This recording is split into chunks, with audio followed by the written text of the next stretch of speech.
Hey everybody, I hope this video finds you very, very well. So the only requirement I'm going to ask of you in this video is just to submit a picture in a Google Doc of all the notes you took. All right, if you don't know how to do that, just we'll figure it out in class. But anyway, let's get started. This is an exciting day. We're taking a short hiatus from kinematics and moving on to dynamics. Dynamics is essentially the study of forces that cause motion, all right? Well, kinematics will still be around. We won't be as in depth as we were in the last 2 weeks of class. Yeah. So once we finished our study of kinematics and dynamics, we will have a good idea on how to solve questions in mechanics, because essentially combining these two, it makes up what we call mechanics, classical mechanics, Newtonian mechanics, and so many names for it. So yeah, we're now studying forces, in short. So what is a force anyway? A force, I like to keep it simple, is a push or pull, all right? It's always a push or pull on an object. All right? Object, you can say body or anything you like. Okay? And a force is a push or pull on an object. All right? It also a force, basically. So a force always acts on an object. And this object, it can be a human being, it can be an atom, it can be a fly, anything. But a force always acts on an object. All right? And then a force is always caused by something. All right? All right? Some books would say a force is always caused by an agent, a secret agent. Who knows? Anyway, a force is always caused by something. All right? Period. A force is a vector. It's a vector. So we use the skills we've developed in the course to analyze vectors on this chapter. So that's all I'd like you to know about forces for now. All right? So now, let's move on. Newton's laws. Sir Isaac Newton was an English physicist slash mathematician who played a big role in what math and physics are today. He's credited by some for inventing calculus, and credited also for the Newton laws. These laws are very, very accurate to some extent. And yeah, if it wasn't for Sir Isaac Newton, we possibly would have named this something else. Anyway, enough. Let's get back to it. I love Sir Isaac Newton. Just to be clear. All right. Anyway, so what's Newton's first law? All right. Newton's first law.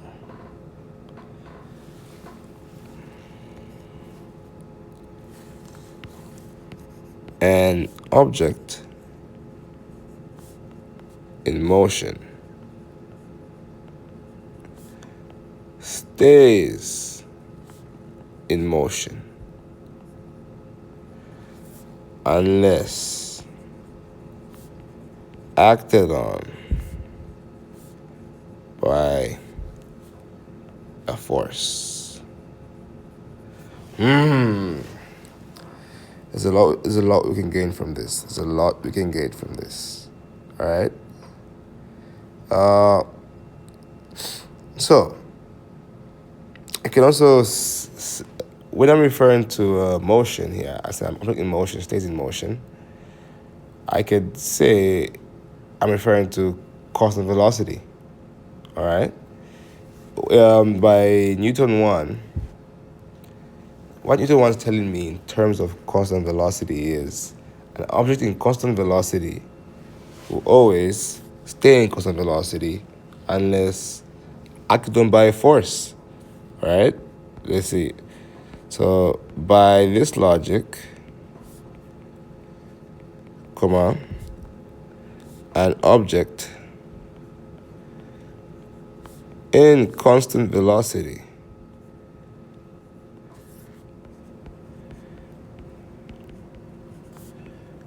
will stay in constant velocity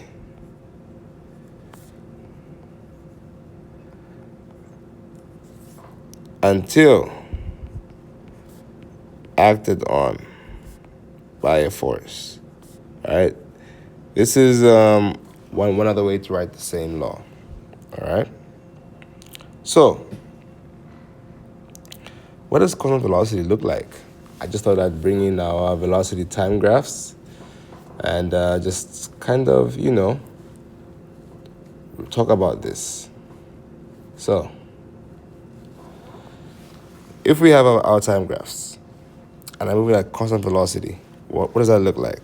Basically, I have a straight line for all time. All right.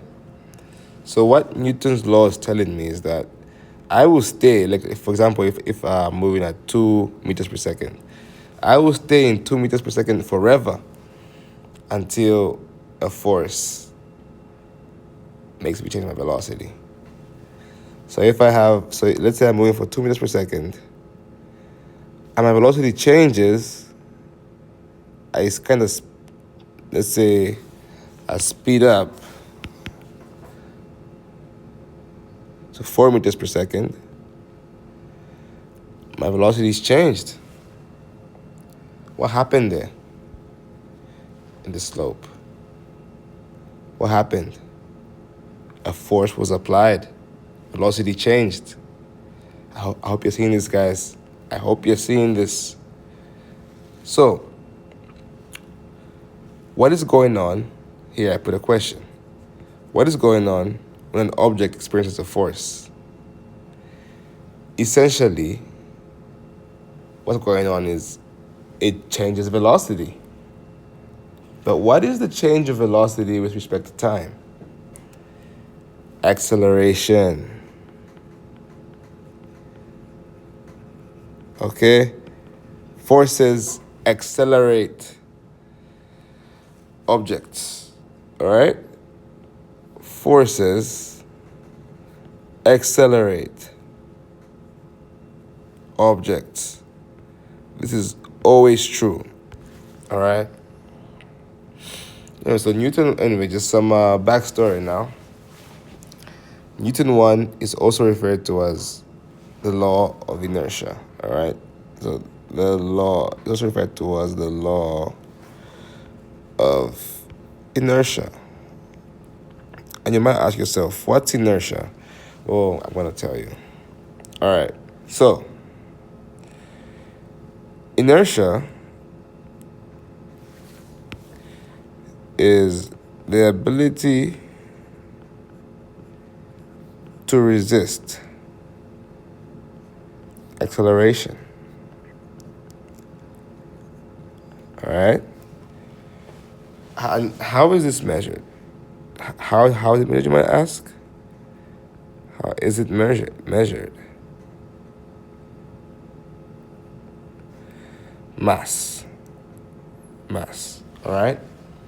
In science, we treat mass as the way we talk about weight in our daily lives.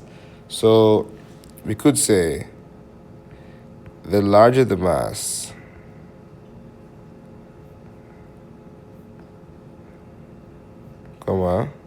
of an object,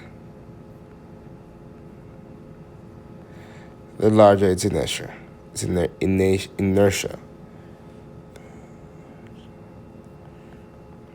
All right? Exactly. So the larger the mass of an object, the larger the inertia. All right? And that makes sense because if something is really large, it's harder to accelerate. So just want you to keep that in mind. Keep the definition in mind. Anyway, so Newton 1 tells us that forces accelerate objects. So what does this mean mathematically?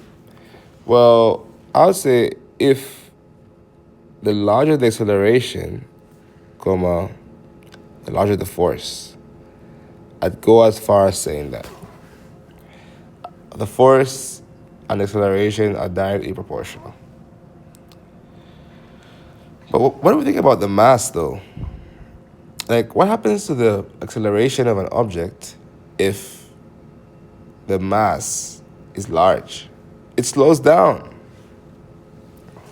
So, I would think acceleration is inversely proportional to the mass. Because I think as large as m gets, if m is like 1,000,000,000, acceleration is essentially 0. All right, so from this relationship, I can combine the two and tell you that the net force on an object, all right, the net force is basically the sum of all forces on an object over the mass will give me the acceleration. The sum of all forces on an object, all right? And essentially, what this is called is Newton's second law. I can cross multiply and say my net force, which is a vector, is going to be equal to the mass of the object times acceleration. All right? And from this, we can even see that the net force and the acceleration travel in the same direction. And m here is our scalar. Yeah. So anyway, let's move on.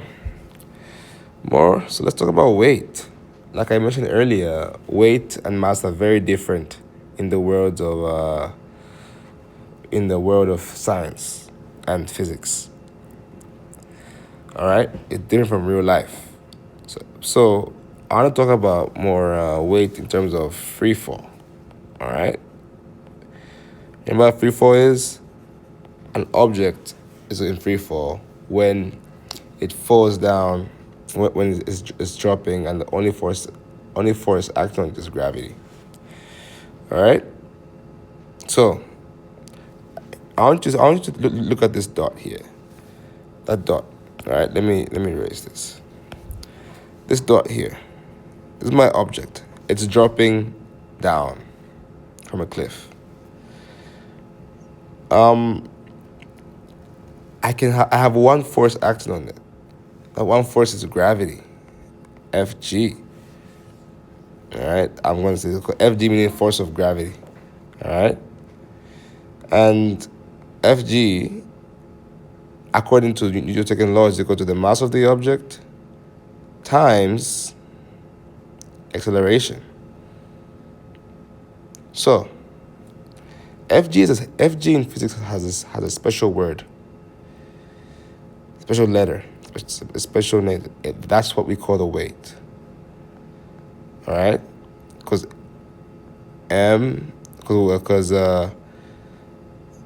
we call it the weight because that's its effect. That's how much gravity is pulling it down. All right. So when something is dropping, our acceleration is just g. So if let's say the mass of my object was 10, all right, my weight on Earth is gonna be equals to, this is 10 kg. 10 kg times 9.8 meters per second squared. It's going to be equal to 98 newtons. And by the way, newtons is the unit for force. All right. So when you multiply a kilogram and meters per second square, you get newtons. So that's our unit for force. So why do I got weight on the moon here? Well, the value of G is different in the various regions in the universe. So in the solar system rather. So I'd like to share that G in the at the moon is a lot lower. So what's our weight on the moon? So we're gonna have weight equal to 10 kg again times 1.265 meters per second squared. Oh, so our weight, are you telling me that our weight is a lot lesser on the moon? That's insane. But yeah, remember, so here in science, our weight is M times G. All right. Free body diagrams. Okay, this is it's going to be so useful, guys. It's going to be so useful in our problems. All right. We won't be able to solve any problems if we don't know what a free body diagram is. We won't be able to solve any dynamics problem that way. But anyway, so free body diagrams. This is a useful tool that will help us solve Newton's law problem. What's a free body diagram, you might ask? Well, I say this is a visual representation. This is a visual representation of forces on an object. All right? And there are a few rules it follows. All right? This is so important, guys. I can't stress out how important free body diagrams are. But anyway,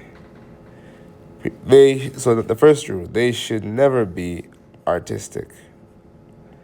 All right? Everything should be modeled as a particle. If I tell you a boat is sailing on an ocean, you don't spend your time drawing a boat. Just draw a particle. Like a particle is a little dot. All right? Analyze one object per diagram.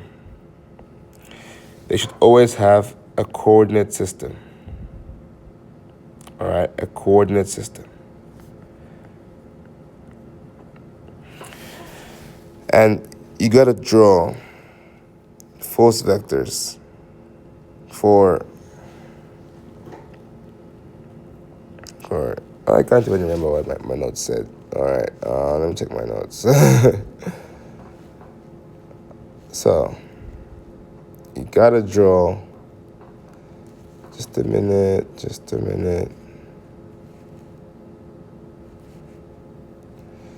Okay.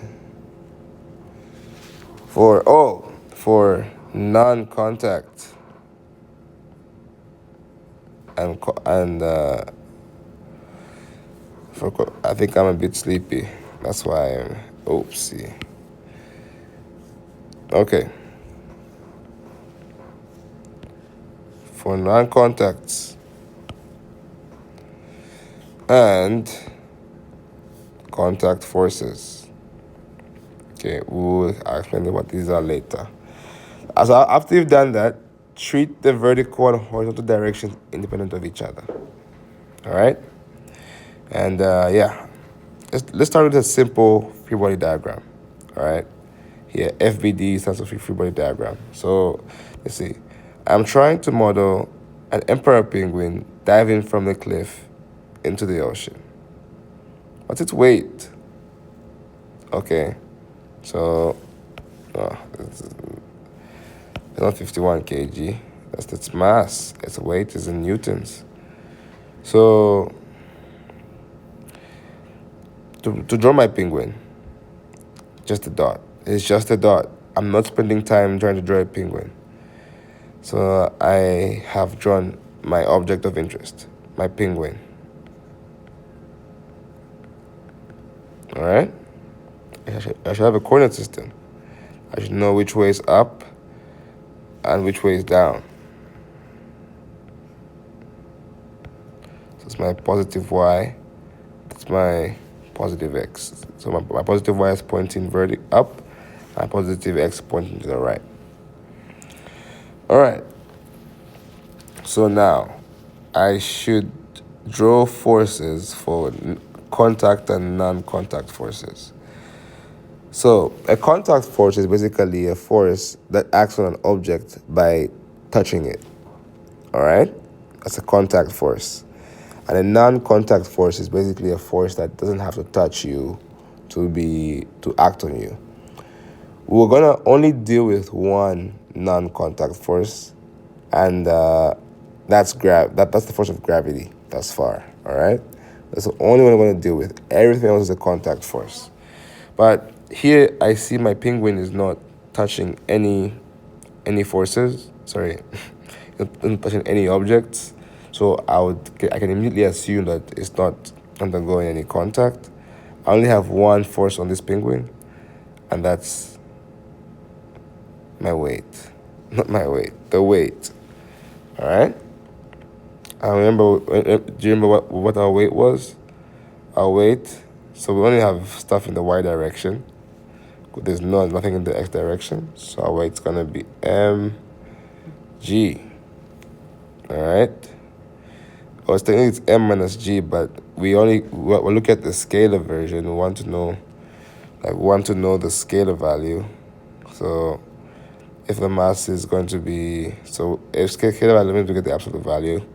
So if I know the mass is going to be 51 times 9.8 per second squared, and we got, what is that equal to? This will be approximately 510 newtons. All right, and boom. That's the weight of the penguin. All right. So that's all for this part of this video. Please watch the second part of the video before class as well. And I hope this was entertaining enough. And I hope you have a good day.